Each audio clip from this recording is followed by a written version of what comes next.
मैं परमेश्वर का धन्यवाद करता हूँ।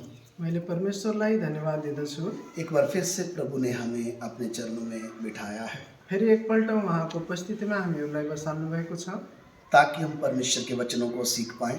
ताकि हामीले परमेश्वरको वचनलाई सिक्न सकौँ। पिछले दिनों में हम प्रभु के वचन से सीख रहे हैं पछिल्लो दिनमा हामीहरूले प्रभुको वचनबाट सिक्दै थियौँ। जो मसीह में है वो नई सृष्टि है। जो प्रभुमा छन् त्यो नयाँ सृष्टि हो भनेर मैंने आपको बताया मैले तपाईँहरूलाई भनेको थिएँ कि एक व्यक्ति नया सृष्टि कैसे बनता है एउटा मानिस नयाँ सृष्टि कसरी हुन सक्छ और वो मसीह में कैसे आता है। और त्यो मानिस प्रभुमा कसरी आउन सक्छ। एक पापी व्यक्ति जो परमेश्वर से दूर है, जो एउटा पापी मानिस छ, परमेश्वरबाट टाढा छ, उसको मसीह में आने के लिए रास्ता क्या है। त्यसलाई प्रभुमा आउनको लागि बाटो के हो।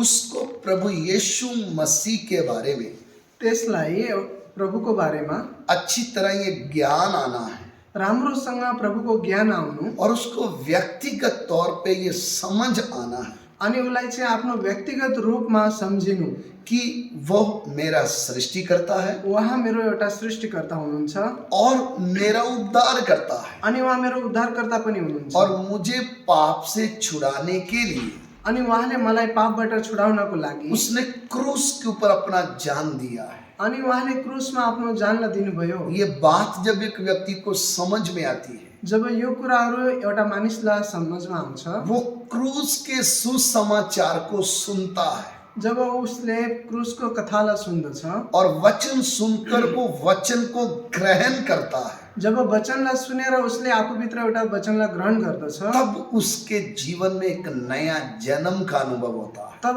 उसको भित्र एउटा नयाँ सृष्टि हुँदछ, नया जन्म होता है नयाँ गरी जन्मिनेछ। और नए जन्म का अनुभव जो है अनि नयाँ भएर जन्मिएको एउटा अनुभव वो एक व्यक्ति को व्यक्तिगत तौर पे अनुभव से मालूम होता है। अनि एउटा मानिसलाई व्यक्तिगत रूपमा उसलाई थाहा हुन चाहियो। उसको पता चलता है कि नया जन्म क्या है अनि उसलाई थाहा हुन चाहियो कि ऊ नयाँ भएर जन्मिएको मतलब के हो। और नया जन्म होता है अनि जब नयाँ भएर जन्मिन्छ तब एक नया जन्म का वो अनुभव एक व्यक्ति दूसरों को भी बांटता है अनि ऊ आफू नयाँ भएर जन्मिएको अरूलाई पनि उसले भन्दछ और वो बिल्कुल नया है।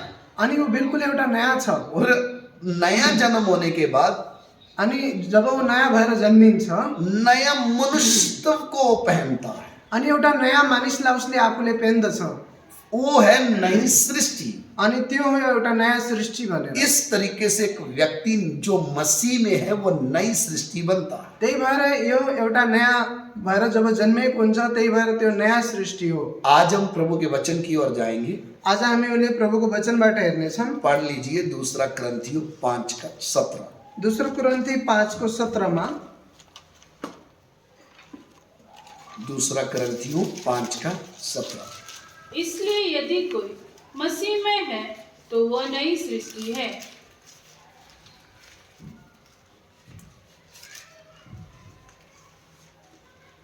Second Corinthians chapter 5 verse 17। यसरी कोही ख्रिस्टमा छ भने त्यो नयाँ सृष्टि हुन्छ, पुराना कुराहरू बितिसके, हेर ती नयाँ भइसकेका छन्। हिंदी में एक बार फिर से पढ़ लें। इसलिए यदि कोई मसीह में है तो वह नई सृष्टि है। यदि कोई मसीह में है तो वह नई सृष्टि है।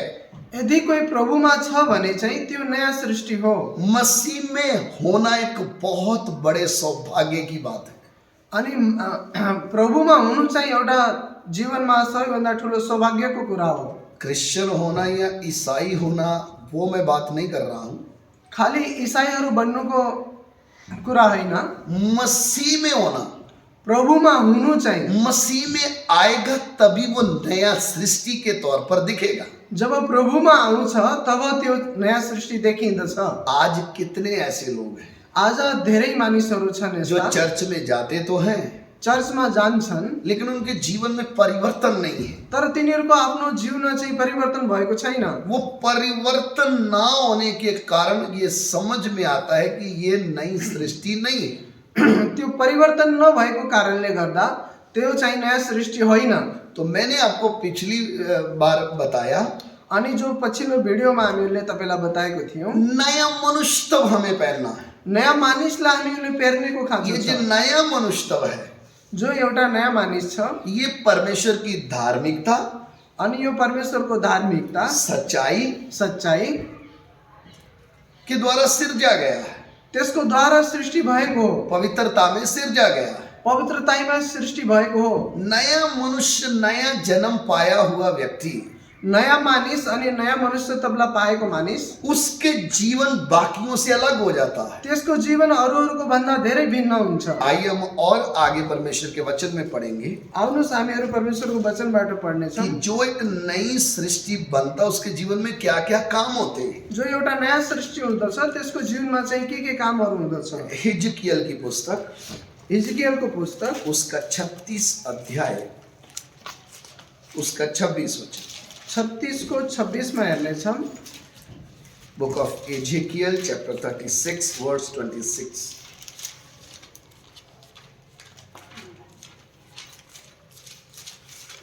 हिजकियल की पुस्तक 36 अध्याय, उसका 26 वचन। मैं तुमको नया मन दूंगा और तुम्हारे भीतर नई आत्मा उत्पन्न करूंगा और तुम्हारी देह में से पत्थर का हृदय निकालकर तुमको मांस का हृदय दूंगा। म तिमीहरूलाई नयाँ हृदय दिनेछु र तिमीभित्र नयाँ आत्मा हालिदिनेछु। तिमीहरूको शरीरदेखि ढुङ्गाको हृदय निकालेर त्यसको सट्टामा म तिमीहरूलाई मासुको हृदय दिनेछु। आमीन। इधर परमेश्वर का वचन कहता है कि मैं तुम्हें एक नया मन दूंगा। यहाँ परमेश्वरको वचनमा भन्दछ कि मैले तिमीहरूलाई एउटा मासुको हृदय दिनेछु। वो नया मन क्या है? त्यो नयाँ मन चाहिँ के हो? और नई आत्मा उत्पन्न करूंगा। अनि तिमीहरूभित्र म नयाँ आत्मा सृजिनेछु। एक व्यक्ति जब नई सृष्टि बनता है, जब एउटा मानिस नयाँ सृष्टि बन्दछ, ध्यान दे, ध्यान दिएर सुन्नुहोस्, परमेश्वर कभी भी आधा अधूरा काम नहीं करता है। परमेश्वरले कहिले पनि आदि कुराहरू गर्नुहुन्न। नई सृष्टि बनने वाला व्यक्ति कैसे बनता है? नयाँ मानिस जब बन्नछ कसरी बन्दछ? नया जन्म लेना पड़ेगा, नयाँ भएर जन्मिनेको खाँचो छ, नया मनुष्य तब को पहनना है, नयाँ मानिसलाई पेन्नेको खाँचो छ, नया मन परमेश्वर देता है। अनि परमेश्वरले नयाँ मन दिनुहुन्छ। पुराने मन और नए मन में अंतर क्या है? पुरानो जीवन र नयाँ जीवनमा के भिन्नता छ? पुराने मन में परमेश्वर बोलता मैं पत्थर का हृदय निकाल दूंगा। पुरानो मनमा भन्नुहुन्छ कि ढुङ्गाको मनलाई निकालिदिनेछु भनेर, मैं तुम्हें मांस का हृदय दूंगा। अनि मैले मासुको हृदय सृष्टि गर्नेछु भनेर भन्नुहुन्छ। इसका मतलब क्या है? त्यसको अर्थ के हो? पत्थर का हृदय कठोरता को दिखाता है, ढुङ्गाको हृदय भनेको धेरै कठोरताको हृदय हो। मांस का हृदय नम्रता का है। मासुको हृदय भनेको चाहिँ नम्रताको हृदय हो। पुराने मन में पाप राज्य करता है, पुरानो हामीहरूको हृदयमा चाहिँ पापले राज्य गर्दथ्यो। पाप भरे मन के साथ हम परमेश्वर में हम चल नहीं सकते हैं। पापले भरिएको जीवन लिएर हामी परमेश्वरको बाटोमा हिँड्न सक्दैनौँ। नया बनना है तो पुराने मन को नया करना जरूरी है। परमेश्वरमा अगर हिँड्न छ त हामीले नयाँ भएर हिँड्नेको खाँचो छ। तो नए मन, पुराने मन को निकालना, पुरानो जो मन छ त्यसलाई निकाल्नेको खाँचो छ।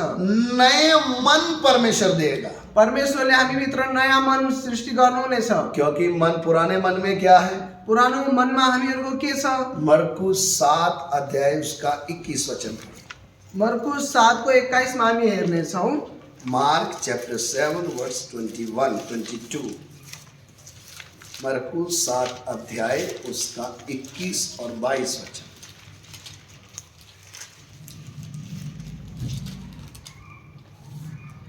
क्योंकि भीतर से अर्थात मनुष्य के मन से बुरे बुरे विचार, व्यभिचार, चोरी, हत्या, परस्त्री गमन, लोभ, दुष्टता, छल, लुचपन, कुदृष्टि, निंदा, अभिमान और मूर्खता निकलती है। ये सब बुरी बातें भीतर ही से निकलती है और मनुष्य को अशुद्ध करती है। किनकि भित्रबाट अर्थात् मानिसका हृदयबाट खराब विचार, व्यभिचार, चोरी, हत्या, वेश्यागमन, लोभ, दुष्टपना, ठगी, लुच्चाई, कुदृष्टि, निन्दा, घमण्ड, मूर्खता यी सब कुराहरू भित्रबाट निस्कन्छन् र मानिसलाई अशुद्ध पार्दछन्। परमेश्वर के वचन में लिखा मनुष्य के मन से बुराई निकलती है, परमेश्वरको वचनमा लेखिएको छ मानिसको हृदयबाट खराब कुराहरू निस्किँदछन्। लेकिन जब परमेश्वर हमें नया मन देता है तर परमेश्वरले जब नयाँ मन दिनुहुन्छ तो हामीलाई, पाप भरा हुआ मन हमारे अंदर से निकाल देता है, हामीहरूको भित्रबाट पापले भरिएको मनलाई निकालिदिनुहुन्छ। मन नया हो जाता है। हाम्रो मन नयाँ भइजान्छ। फिर हमारा मन पहले जैसा नहीं होता है। फेरि हाम्रो मन पहिला जस्तो रहँदैन। पहले हमारे मन में जब पाप है, पहिला हाम्रो मनमा जो पाप थियो, हम किसी के सुनने के लिए तैयार नहीं, हामीले कसैको केही सुन्नको लागि तयार हुने थिएनौँ। हम अपने आप को कभी गलत मानने के लिए तैयार नहीं, हामीले कहिले पनि हामी गलत छौँ भनेर स्वीकार्दथेनौँ। हम किसी की नहीं सुनते थे। हामीले कसैको पनि जो सुन्दथेनौँ। मेरा मन कहेगा वही सही है। जो मैले भन्छु त्यही ठिक हो भनेर भन्छौँ। लेकिन जब नया मन परमेश्वर हमारे अंदर उत्पन्न करता है, जब परमेश्वरले हामी भित्र नयाँ मन उत्पन्न गर्नुहुन्छ, तब वो मन परमेश्वर को प्रेम करने वाला मन होता है। तब त्यो मनले चाहिँ परमेश्वरलाई माया गर्ने मन हुन्छ। फिर उस मन में परमेश्वर का वचन रखा जाता है। तब त्यो मनमा चाहिँ परमेश्वरको वचन राखिदछ। फिर एक नम्र मन होता है। तब चाहिँ हाम्रो मन चाहिँ नम्र मन भइजान्छ। फिर हम पहले जैसे काम नहीं करते हैं। फेरि हामीले पहिला जस्तो कामहरू गर्दिनौँ। फिर परमेश्वर बोलता मैं नई आत्मा तुम में डाल दूंगा। फेरि परमेश्वरले भन्नुहुन्छ म मेरो आत्मा तिमीहरूमा हाल्नेछु भनेर। वो आत्मा कौन सी है? त्यो आत्मा चाहिँ कुन वो आत्मा? है पवित्र आत्मा। त्यो हो पवित्र आत्मा। इसलिए परमेश्वर जब एक व्यक्ति के जीवन में काम करता है, जब परमेश्वरले एउटा मानिसको जीवनमा काम गर्नुहुन्छ, नया मन और नई आत्मा उत्पन्न करता है। नयाँ मन र नयाँ आत्मा चाहिँ सृष्टि गर्नुहुन्छ। फिर हम परमेश्वर की विधियों को, उसके वचनों को मानने लग जाते हैं। तब हामीले परमेश्वरको बाटोलाई मान्दछौँ र उहाँले दिएका आज्ञाहरूलाई मान्दछौँ। और जब वो आत्मा हमारे अंदर आता है, जब उहाँको आत्मा हामी भित्र आउँदछ, तब हमारा जीवन बिल्कुल अलग हो जाता है। तब हामीहरूको जीवन बिल्कुल अलग भइजान्छ। वो आत्मा अंदर आएगा तो फिर हमेशा हम परमेश्वर के साथ रहने का सोचते हैं। तब परमेश्वरको जब आत्मा हामीमा आउँदछ, तब हामीहरूले परमेश्वरको साथमा रहनको लागि फिर हमारे अंदर परमेश्वर की उपस्थिति बनी रहती है, तब हामीहरूको भित्र परमेश्वरको उपस्थिति भइरहन्छ। क्योंकि पहले हमारा विवेक भी काला होता है। पहिला हामीहरूको विवेक पनि एकदम कालो रहन्छ। जब परमेश्वर हमारे मन से पूरा पाप खत्म कर दिया, जब परमेश्वरले हामीबाट पापहरूलाई हटाइदिनु भयो, पवित्र आत्मा अंदर आया, पवित्र आत्मालाई हामीमा एक हाल्नुभयो, शुद्ध मन के साथ हम परमेश्वर की आराधना करते हैं। तब हामीहरू एउटा शुद्ध मनले परमेश्वरको आराधना गर्दछौँ। फिर पवित्र आत्मा हमें अगुवाई करता है। तब पवित्र आत्माले हामीलाई अगुवाई गर्नुहुन्छ। फिर जैसे परमेश्वर सबसे प्यार करता है, जसरी परमेश्वरले सबैलाई माया गर्नुहुन्छ, पवित्र आत्मा का पहला फल प्रेम हमारे जीवन में प्रकट होना शुरू होता है। पवित्र आत्माको पहिलो फल हामीहरूमा प्रकट हुन्छ, प्रेम हो। पहले हम किसी से भी प्रेम नहीं करते थे, पहिला हामीले कसैलाई पनि माया गर्दिनथ्यौँ। उसी को प्यार करते थे जिससे हमें मतलब है। उसैलाई माया गर्थ्यौँ जसित हामीलाई केही मतलब थियो। लेकिन जब नया आत्मा हमारे अंदर आया, जब परमेश्वरको नयाँ आत्मा हामी भित्र आयो, प्रेम करने वाला आत्मा आया, प्रेम गर्ने आत्मा, हम फिर स्वार्थ का प्रेम छोड़ दिए। तब हामीहरूले शर्तको प्रेमलाई छोडिदियौँ। फिर हम अपने दुश्मनों को प्यार करने लगे। फेरि हामीहरूले आफ्नो दुश्मनहरूलाई पनि माया गर्न लाग्यौँ। जो हमसे बुरा बोलते हैं हम उनके लिए प्रार्थना करने लगे, जसले हामीहरूको बारेमा बुराई भन्छ त्यसलाई पनि हामीले माया गर्न लाग्यौँ। क्योंकि आत्मा कौन सा है? किनकि आत्मा अब के हो? ये नया आत्मा है। अब हामी भित्र भएको नयाँ आत्मा। अब ये नया आत्मा जो है ये प्रेम प्रकट कर रहा है। जो हामी भित्र नयाँ आत्मा छ उसले चाहिँ अब हामी भित्र भएको मायालाई प्रकट गर्दछ। फिर पवित्र आत्मा के फल हमारे जीवन में दिखाई देने लगते हैं। तब पवित्र आत्माको फलहरू चाहिँ हाम्रो जीवनबाट देखिँदछ। जब गलातियों 5:22 आप पढ़ेंगे, जब हामीहरू गलातीको पुस्तकमा 5:22 मा पढ्दछौँ, उधर आपको पवित्र आत्मा के फलों के बारे में अच्छे से मिल जाएगा त्यहाँ पवित्र आत्माको फल के हो राम्रोसँग पढ्न सक्नुहुन्छ कि पवित्र आत्मा के एक एक फल हमारे जीवन में दिखने लगा है। पवित्र आत्माको फल एउटा एउटा गरी हामीहरूको जीवनमा देखिन चाहियो। क्यों? किन? नया आत्मा है। किनकि हामी भित्र नयाँ आत्मा छ। और वो नया आत्मा जब आया, जब त्यो नयाँ आत्मा हामीमा आयो तब नया इंसान दिख रहा है। तब एउटा नयाँ भएर मानिस देखिँदछ। इसलिए बोला है मैं तुम्हें नया मन और नया आत्मा दूंगा। त्यही भएर परमेश्वरको वचनमा लेखिएको छ, म तिमीहरूलाई नयाँ मन र नयाँ आत्मा दिनेछु भनेर। अगली बात, अनि अगाडिको कुरा, नई भाषा। अनि नयाँ एउटा भाषा। मरकुस सुसमाचार उसका 16 अध्याय उसका 16 वचन पढ़। मर्कुस 16 को 16 मा हामीहरूले हेर्नेछौँ। Mark chapter 16 verse 16। जो विश्वास करे और बपतिस्मा ले उसी का उद्धार होगा, परंतु जो विश्वास न करेगा वह दोषी ठहराया जाएगा। आगे 17 में, विश्वास करने वालों में ये चिन्ह होंगे कि वे मेरे नाम से दुष्ट आत्माओं को निकालेंगे, नई नई भाषा बोलेंगे। नई नई भाषा बोलेंगे। नयाँ नयाँ भाषाहरू बोल्ने छन्। पढ़िए। विश्वास गर्ने र बप्तिस्मा लिनेले उद्धार पाउनेछन्, तर अविश्वास गर्ने दोषी ठहरिनेछन्। और विश्वास गर्नेहरूसँग यी चिन्हहरू हुनेछन्, मेरो नाउँमा तिनीहरूले भूतहरू धपाउनेछन् र नयाँ भाषाहरू तिनीहरूले बोल्नेछन्। नई भाषा हम बोल सकते हैं। नयाँ भाषा बोल्ने सम्म। नया सृष्टि हुआ व्यक्ति नई नई भाषा बोलता है नयाँ भएर जन्मिएको मानिसले नयाँ भाषाहरू बोल्नेछन्। और सबसे पहले उसकी खुद की भाषा भी बदल जाती है। तब उसले आफ्नो बोल्ने भाषा पनि बदलिदछ। उसका मतलब, त्यसको कारण जब एक व्यक्ति अंधकार में है, पाप में जी रहा है, तब उसकी भाषा ही अलग होती है। जब एउटा मानिस अन्धकारमा छ, पापमा डुबेको छ, त्यसको भाषै अलग हुन्छ। उसके मुंह से निकलने वाले शब्द टेढ़े होते हैं। त्यसको मुखबाट निक्लिने हरेक शब्दहरू टेढा हुन्छन्। लेकिन जिस समय ये नया सृष्टि बन गया है, जब यो नयाँ सृष्टि भइसकेको छ, एक नई भाषा इसके मुंह से निकलती अब यसको मुखबाट एउटा नयाँ भाषा निस्किँदछ। है। आप अपने जीवन को अनुभव कर सकते हैं। तपाईहरुले आफ्नो जीवनबाट अनुभव गर्न सक्नुहुन्छ। आप प्रभु में पहले नहीं थे तो कैसे बोलते थे? तपाई जब प्रभुमा हुनुहुन्थेन तब तपाई कस्तो बोल्नुहुन्थ्यो? कोई अच्छी बात भी आपको समझाता था तो आप आगे से गुस्सा होके टेढ़ी भाषा का जवाब देके उठ के चले जाते थे। तब तपाईहरुले आफ्नो जीवनमा कसैले सम्झाउँदाखेरि पनि तपाई कसरी रिसाएर टेढो कुराहरू गर्नुहुन्थ्यो? किसी की सुनते नहीं थे। कसैको सुन्नुहुन्थेन। किसी ने समझाया तो उसको आप दुश्मन समझते थे। कसैले अगर सम्झायो भने पनि त्यसलाई तपाईले दुश्मन सम्झिनुहुन्थ्यो। लेकिन एक नया सृष्टि व्यक्ति जब बनता है, जब एउटा मानिस नयाँ भएर जन्मिन्छ, उसके मुंह की भाषा बदल जाती है। त्यसको मुखका शब्दहरू भाषाहरू बदलिदछन्। बुद्धि खुल जाती है। त्यसको बुद्धि खुली जान्छ। वो एक प्यार की भाषा बोलता है। उसले एउटा मायाका कुराहरू गर्दछ।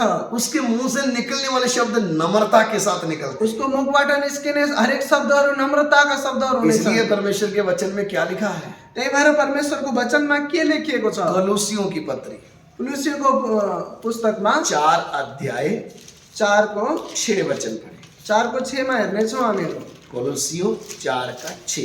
कुलुस्सीको पत्री 4 को 6 मा पढ्नेछौँ। तुम्हारा वचन सदा अनुग्रह सहित और सलोना हो कि तुम्हें हर मनुष्य को उचित रीति से उत्तर देना आ जाए। 6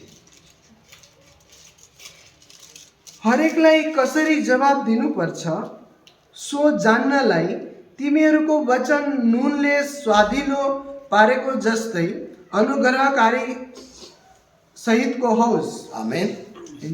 नेपाली में एक शब्द है स्वादिला, टेस्टी।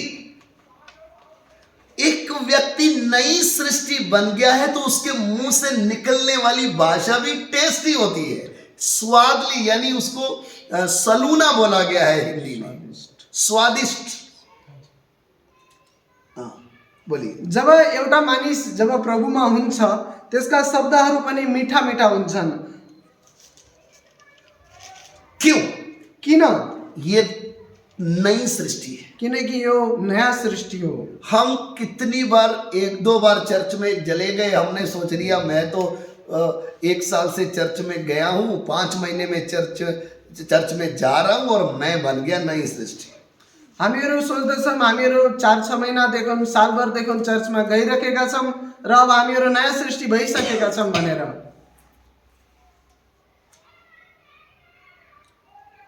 मसीह में आना बोले तो नई सृष्टि दिखना। प्रभुमा आउनेको अर्थ हो कि हामीहरूको जीवनबाट एउटा नयाँ सृष्टि देखिनु। क्यों? किन? अगर नई सृष्टि नहीं दिखी, आप 10 साल भी चर्च में जाओगे कोई फायदा नहीं। तपाईहरुको जीवनबाट अगर नयाँ सृष्टि देखिएको छैन भने भले तपाईँ 10 साल 12 साल भयो चर्चमा गएको कोही अर्थ छैन। आपके जीवन में परिवर्तन नहीं तो कोई फायदा नहीं। तपाईको जीवनमा यदि परिवर्तन छैन भने सबै कुरा व्यर्थ छ। इसलिए लिखा तुम्हारा शब्द अनुग्रह सहित हो। त्यही भएर लेखिएको छ तिमीहरूका बोल्ने शब्दहरू अनुग्रहकारीका हुन्। हम प्रभु में हैं हामीहरू प्रभुमा छौं और जो मसीह में वो नई सृष्टि है। अनि जो प्रभुमा छ त्यो नयाँ सृष्टि हो। और नई सृष्टि की भाषा नई होनी चाहिए। अनि नयाँ भएर जन्मिएको मानिसहरूको बोलाइ भाषाहरू चाहिँ नयाँ हुन चाहियो। हम पहले भी चिल्लाते थे, हामीहरू पहिला पनि चिच्चाएर बोल्दथ्यौं, पूरा गांव इकट्ठा कर लेते थे, पुरा गाउँभरिका मानिसहरू इकट्ठा गरिदिँदथ्यौं। बाद में पता चलता था ये तो घर की बात ही हो रही है। पछाडि थाहा हुन्थ्यो कि यो त घरैको कुरो थियो। अब प्रभु में आ गए, अब हामीहरू प्रभुमा आएका छौं। दुनिया को हमारे जीवन में फर्क दिखाई देना है। अब दुनियाँका मानिसहरूलाई हामीहरूको जीवनको फरक देखिन चाहियो। हमसे सलूना शब्द लोगों को टेस्ट लगना चाहिए। अब हामीहरूको जीवनबाट स्वादिष्ट कुराहरू थाहा हुन चाहियो। आज कितने लोग हैं जो इस बात में फेल हो जाते हैं। आज दुनियाँमा कति मानिसहरू छन् जो यो कुरामा आएर फेल भइजान्छन्। कोई परीक्षा जब उनके सामने आती है तो वो गुस्से में क्या क्या बोल जाते हैं उनको पता ही नहीं है। जब मानिसहरू रिसाएको बेलामा के बोल्दैछन् उनीहरूलाई थाहा हुन्न। पति पत्नी पे चिल्लाता है श्रीमान श्रीमतीहरूको बीचमा चिच्चाउँछन् और पत्नी पति पे चिल्लाती है। अनि श्रीमतीले चाहिँ अब श्रीमानमाथि चिच्चाउँछिन्। फिर हद से बाहर चिल्लाने लग जाते हैं। अनि धेरै कुराहरू हददेखि बाहिर भन्दछन्। अरे नई सृष्टि में आए हुए लोगों का झगड़ा भी नए तरीके से होता है। अब जब नयाँ भएर जन्मिएका छौ तो झगडा पनि नयाँ जस्तो हुन चाहियो। उसका मतलब क्या है? त्यसको मतलब के हो? हम प्रभु में हैं तो कभी पति पत्नी का भी आपस में बात हो गया तो जुलूस नहीं निकालते हैं रोड पे। अब हामीहरू नयाँ भएर जब जन्मिएका छौं तो बुढाबुढीमा जब झगडा हुन्छ तो अब पहिला जस्तो गरेर पुरा गाउँका मान्छेलाई इकट्ठा गर्दिनौं। अब ऐसा नहीं है। अब यस्तो हुँदैन। अब मैं नई सृष्टि हूँ। अब म एउटा नयाँ सृष्टि हुँ। मेरे द्वारा लोगों ने परमेश्वर को देखना है। मेरो जीवनबाट मानिसहरूले प्रभुलाई देख्न चाहियो। मेरे मुंह से निकलने वाला शब्द अनुग्रह सहित होना। अब मेरो मुखबाट निक्लिने हरेक शब्दहरू अनुग्रहकारी हुन चाहियो। इसलिए वचन क्या कहता है? त्यही भएर वचनले के भन्दछ? इफिसियों की पत्री उसका 4 अध्याय उसका 29 वचन पर। इफिसीको 4:29 मा हेर्नेछौँ हामीहरू। Ephesians chapter 4 verse 29। कोई गंदी बात तुम्हारे मुंह से न निकले, पर आवश्यकता के अनुसार वही निकले जो उन्नति के लिए उत्तम हो, ताकि उससे सुनने वालों पर अनुग्रह हो। परमेश्वर पढ़िए। केही कुवाक्य तिमीहरूका मुखबाट ननिस्किउन्, तर परिआएको खण्डमा सुधारको निम्ति केही असल कुरो हुन्छ भने मात्र कि त्यसबाट सुन्नेहरूलाई अनुग्रह मिलोस्। कोई गंदी बात तुम्हारे मुंह से ना निकले। कुनै पनि कुवाक्य कुराहरू हाम्रो मुखबाट ननिस्कियोस्। वह बात निकले जो सुनने वालों के ऊपर अनुग्रह हो जाए। त्यही कुराहरू हाम्रो मुखबाट निस्किउन् जसद्वारा अरूले अनुग्रह पाउन सकोस्। कितनी बार इस बात की गंभीरता ना समझने के कारण कति फेर चाहिँ यसको गम्भीरताको कुराहरू नसम्झेको कारणले मुंह से ऐसी अशुद्धता की बात निकाली जाती है जो एक व्यक्ति के आत्मिक जीवन को नष्ट करती है। मुखबाट हामीले धेरैपल्ट कुवाक्य कुराहरू बोलेर अरूलाई नष्ट गर्न पुगेका हुन्छौँ हामीहरू।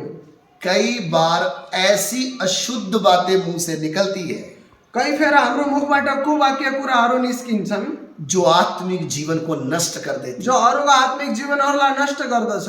मैं नई सृष्टि हूँ। म एउटा नयाँ सृष्टि हुँ। मेरे मुंह से निकलने वाली भाषा बातें भी वचन के अनुसार है। मेरो मुखबाट निक्लिने हरेक शब्दद्वारा परमेश्वरको वचनबाटै हुन चाहियो। कितने लोग गुस्से में गालियां बक देते हैं। कति फेर मानिसहरू रिसाएर गाली गर्दछन्। फिर बोलते हो तो बच्चे को बोला था। त्यो त मैले सानो बालकहरूलाई भनेको थिएँ भनेर। परमेश्वर का वचन साफ कहता है, परमेश्वरको वचनले सिधै भन्दछ, कोई गंदी बात तुम्हारे मुंह से ना निकले, कुनै पनि गन्दा कुराहरू तिम्रो मुखबाट ननिस्क्यून् भनेर। वही बात निकले त्यही कुराहरू मात्र निस्क्यून् जो सुनने वालों के ऊपर अनुग्रह हो जाए। जो सुन्नेहरूले चाहिँ अनुग्रह पाउन सकुन्। याकूब की पत्री निकालें, याकुबको पत्री हेर्नेछौँ हामीहरू। उसका 3 अध्याय, याकुब 3 को उसका 11 और 12 वचन। याकुब 3 को और 11 और 12 में हेर्नेछौँ हामी। 10 से पढ़ लें। 10 बाट हेर्नेछौँ। एक ही मुंह से धन्यवाद और श्राप दोनों निकलते हैं। हे मेरे भाइयों, ऐसा नहीं होना चाहिए। क्या सोते के एक मुंह से मीठा और खारा जल दोनों निकलता है? आगे। हे मेरे भाइयों, क्या अंजीर के पेड़ में जैतून या दाख की लता में अंजीर लग सकते हैं? वैसे ही खारे सोते से मीठा पानी नहीं निकल सकता। एउटै मुखबाट आशीर्वाद र शराब निस्कन्छन्। हे मेरा भाइ हो, यस्तो कुरा हुन नपाओस्। के फोहोरको एउटै मुहानबाट मिठो र तितो पानी बग्छ र? हे मेरा भाइ हो, के नेभाराको बोटमा भद्राज वा दागको बोटमा नेभारा फल्न सक्छ र? नुनिलो पानीबाट पनि मिठो पानी निस्कन सक्दैन। परमेश्वर का वचन क्या कहता है? परमेश्वरको वचनले के भन्दछ? जीव के विषय में है। जीवनको कुराको विषयमा छ। जीव के विषय में, जिउरोको विषयमा छ कि एक ही जीव से तुम धन्यवाद भी देते हो प्रभु को, एउटै जिउरोबाट तपाईले परमेश्वरलाई धन्यवाद पनि दिनुहुन्छ और उसी जीव से गंदगी भी निकलती है। त्यसै जिउरोबाट तपाईले फोरा कुराहरू पनि बोल्नुहुन्छ। परमेश्वर बोलता है ये कैसे हो सकता है? परमेश्वरले भन्नुहुन्छ यो कसरी हुन सक्छ? एक सोते में से जहाँ मीठा पानी निकलेगा खारा निकलेगा। एउटै पहरोबाट मिठो पानी र नुनिलो पानी निस्किन सक्छ र के?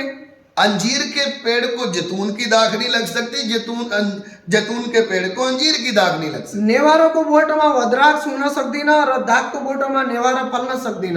वैसे ही त्यस्तै ही खरे सोते से मीठा पानी नहीं निकल सकता। अनि नुनिलो पानीबाट मिठो पानी निस्कन सक्दैन।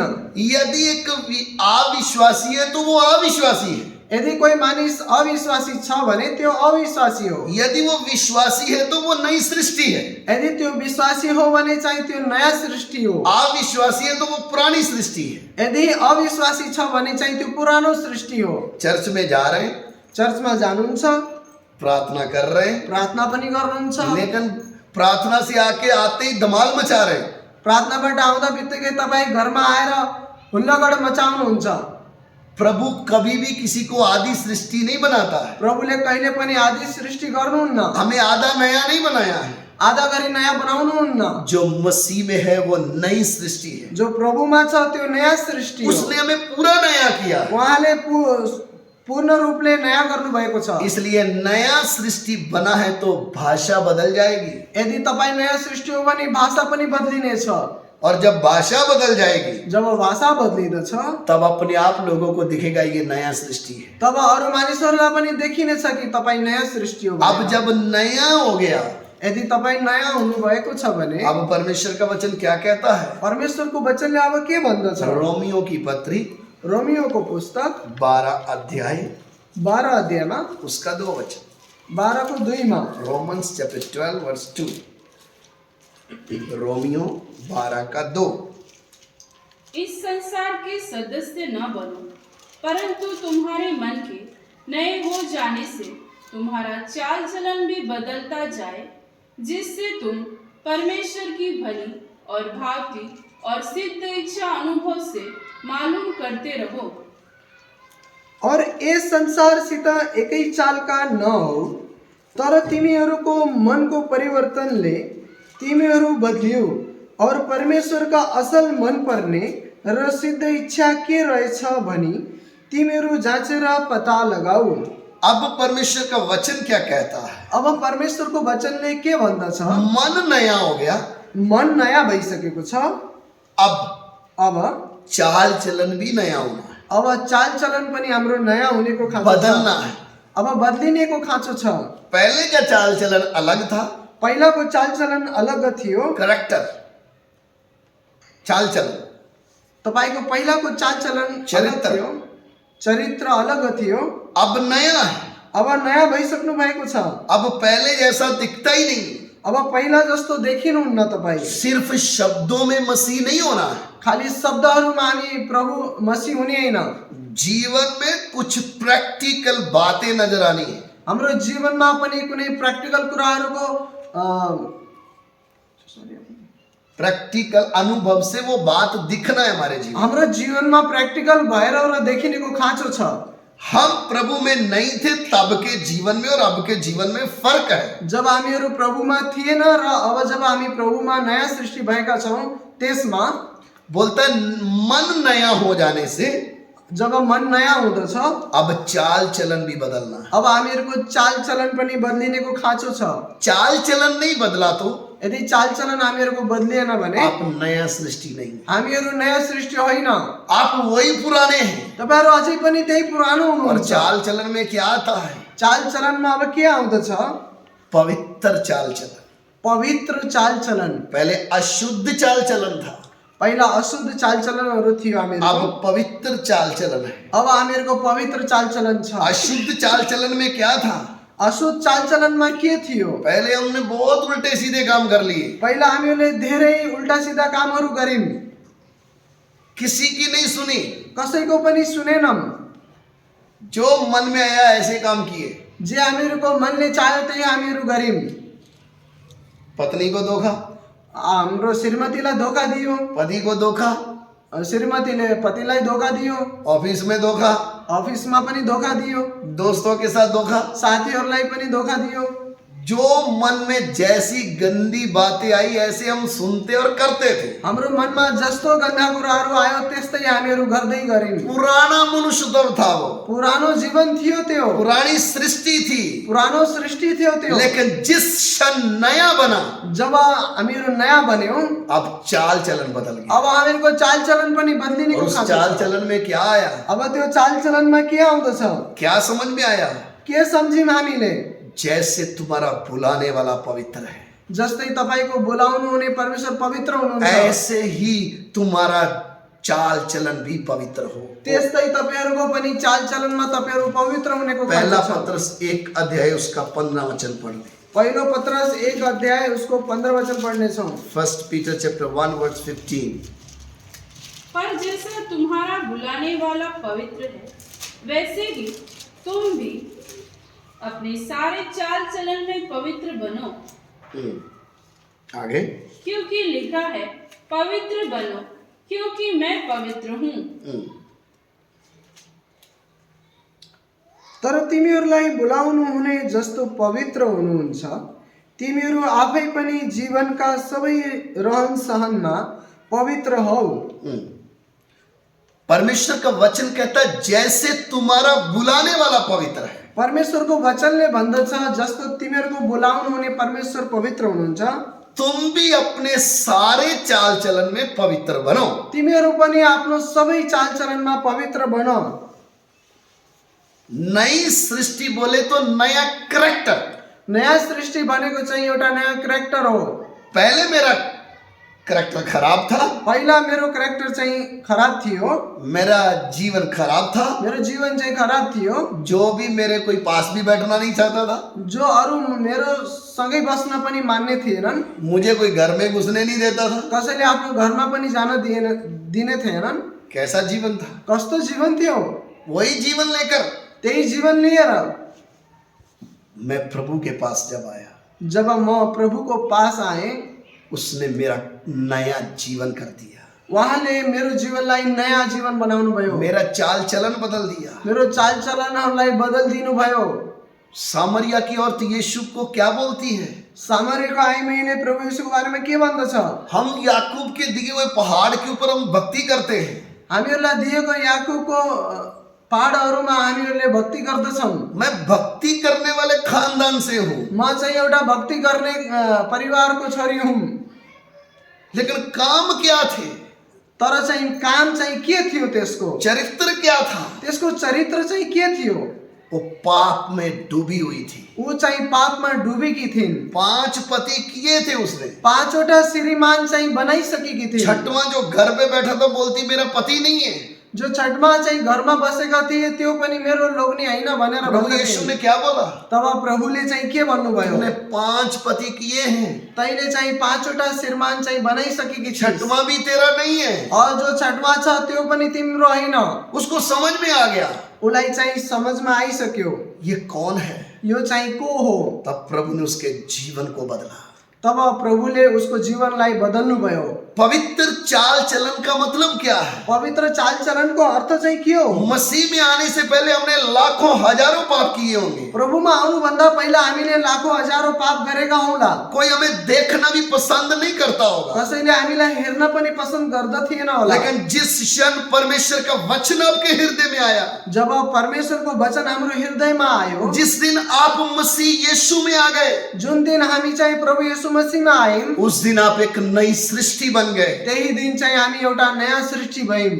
यही जो व्यभिचार से भरी हुई औरत यीशु के सामने खड़ी थी, यही सामरियामै जो व्यभिचारले भरिएकी स्त्री थिइन्, तिनी जब प्रभुको सामने उभिकी छिन्, जब इसके जीवन में प्रभु का काम हुआ, जब उनको जीवनमा प्रभुको काम भयो, ये अपने गांव में भाग गई।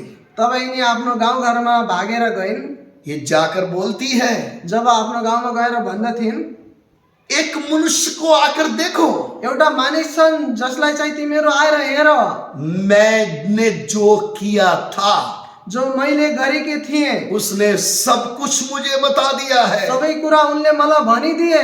कहीं वो मसीह तो नहीं है? कहीं वहाँ नै मसीह त हुनुहुन्न। सिर्फ बताया नहीं, खाली उनले भनेनिन्, इसको नया करके गांव में भेजा था। यिनलाई चाहिँ नयाँ बनाएर प्रभुले गाउँघरमा पठाउनु भएको इसकी थियो। भाषा सुनकर, इसकी आवाज सुनकर गांव के लोग इसके पीछे आने के लिए तैयार हो गए। अब यिनको भाषा र यिनको कुरालाई सुनेर गाउँका सबै मानिसहरू प्रभुको पछि आउन तयार भए। वो इसके चरित्र को अच्छे से जानते थे, किनकि गाउँघरका मानिसले यिनको चरित्रलाई राम्रोसँग बुझेका लेकिन थिए। यीशु मसीह के साथ मुलाकात करने के बाद, जब यिनको प्रभुसँग भेटघाट भयो, जब इसके चरित्र में परिवर्तन है, जब यिनको चरित्रमा परिवर्तन भयो, वो चाल चलन देखकर, तब त्यो चाल चलनलाई हेरेर एक वेश्या की बात सुनकर गांव के लोग उसके पीछे आने के लिए तैयार हो गए। एउटा वेश्याको कुरालाई सुनेर गाउँघरका मानिसहरू उनको पछि आउन तयार भए। क्यों? किन? उसका कैरेक्टर बदल चुका था। अब यिनको क्यारेक्टर चाहिँ परिवर्तन भइसकेको छ। आप पाप में कितना भी डूब चुके थे, तपाई पापमा कतै पनि डुबिसक्नु भएको थियो होला। मसीह यीशु आपके जीवन को बदल सकता है। अब प्रभु येशूले तपाईको जीवनलाई बदलिनुहुन्छ। वो आपको नई सृष्टि बना सकता है। उहाँले चाहिँ अब तपाईलाई नयाँ सृष्टि गर्न सक्नुहुन्छ। उसने आपके लिए क्रूस के ऊपर अपना जान दिया है। उहाँले चाहिँ तपाईहरुको लागि क्रुसमा आफ्नो जान दिनु भइसक्नु भएको छ। उसके पीठ में कम 40 कोड़े आपके पाप का दंड था। उहाँको पछाडि को पेटमा चाहिँ कम 40 कोडाहरू लागेको छ। उसके मुंह पे थप्पड़ मार मार के सुझाया गया, वो मेरे और आपके लिए था। उनको मुखमा थप्पड हानी हानी मुखलाई सुनाइदिएका छन्, त्यो हामीहरूको पापको कारण हो।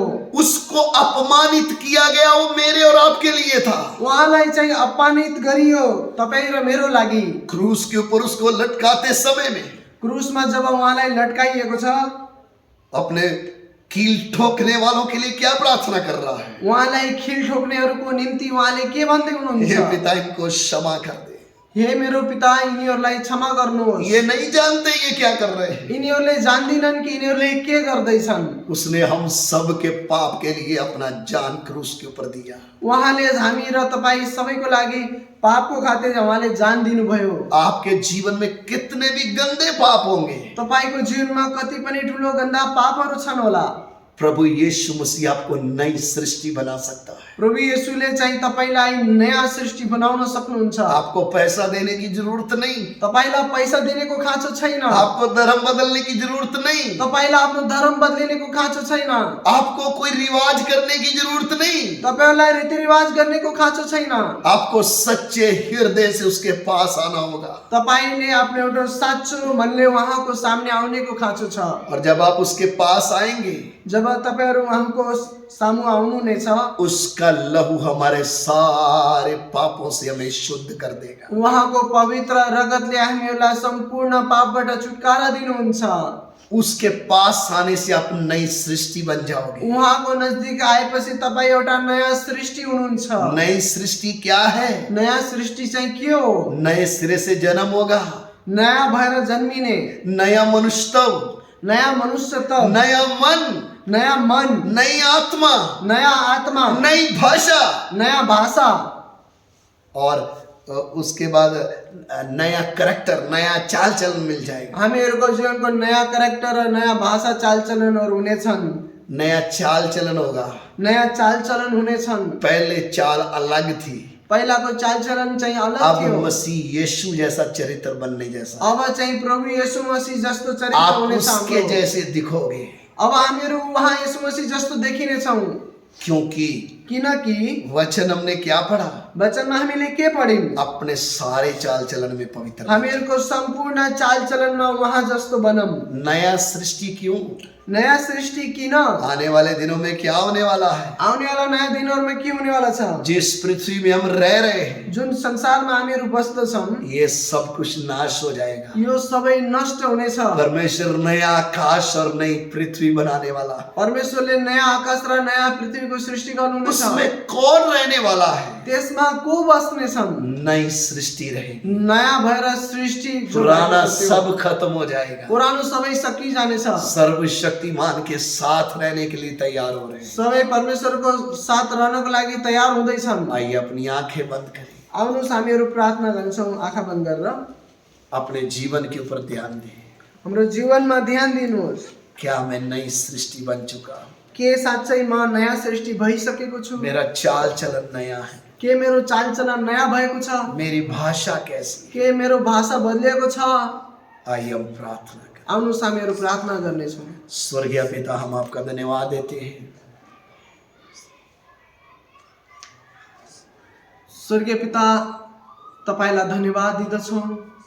आपने हमें एक मौका दिया कि हम आपके वचनों को सीखें। तपाईले हामीलाई जुनमा मौका दिनुभयो कि तपाईको वचनलाई हामीहरू सिकौँ। जितनी बातें भी हमने सीखी है, जति कुराहरू पनि हामीले अहिले सिकेका छौँ, अपने जीवन को जांच सके। हाम्रो जीवनलाई जाँच्न सकौँ। ये वचन हमारी आत्मा का भोजन बन जाए यो वचन चाहिँ हाम्रो आत्माको लागि भोजन बन्न सकेको और हम होस्। एक नई सृष्टि की तरह जी सके। और हामी एउटा नयाँ सृष्टि भएर जिउन सकौँ। स्वर्गीय पिता, स्वर्गीय पिता, जितने लोग तेरे वचनों को सुना, जति जनाहरूले पनि वचनलाई सुन्नु भएको छ, एक एक के जीवन में परिवर्तन कर। उहाँहरूको एउटा एउटाको जीवनमा काम गर्नुहोस्। हमारी विनती को सुनो पिता, हाम्रो बिन्तीलाई सुन्नुहोस् पिता। यीशु मसीह के नाम से मांगते हैं, यीशु मसीहको नाममा माग्दछौँ। आमीन।